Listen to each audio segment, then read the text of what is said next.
Zovem se Ivona i idem u sportsku gimnaziju i bavim se nogometom. Imam sve 5, uz to stignem i trenirati svaki dan. Izabrala sam da budem golmanica zato što to mi je pozicija koja me od uvijek zanimala. Od uvijek sam promatrala samo golmane i njihove kretnje, njihove obrane. I ekipa može funkcionirati, slabije funkcionira bez nekog igrača, ali najlošije funkcionira bez golmana. Htjela bi biti profesionalna igračica, tak nešto i planiram u životu. Možda dobiti neku stipendiju i otići u Ameriku. Tamo je popularan ženski nogomet i nije tako teško dobiti stipendiju, ne moraš biti vrhunski. Zbog te stipendije igraš za koleđ nogomet lijepo i kad završiš onda odabereš, hoćeš nastaviti se baviti profesionalno nogometom jer tam te prate skauti i sve. Ili ćeš ići za karijerom. Pa nije mi čudno da su loši uvjeti za ženski nogomet jer se malo ulaže u ženski nogomet i ne promovira ga se nigdje.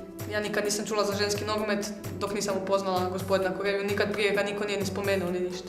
Zadovoljna sam što sam odabrala nogomet, to je po meni najbolji sport na svijetu, najzanimljiviji.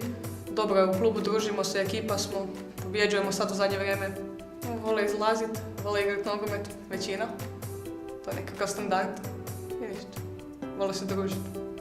Da cura može biti muškobanjasta, a to nije opravdano. Cura može biti takva jer se bavi i odbojkom i baletom i bilo čim. I da se ne bavi ničim, ona može biti takva. Jednostavno, to je karakter takav. I predrasuda da cure ne znaju igrati nogomet nije točna. Naravno da ima cura koje ne znaju, isto kako ima i dečki koje ne znaju.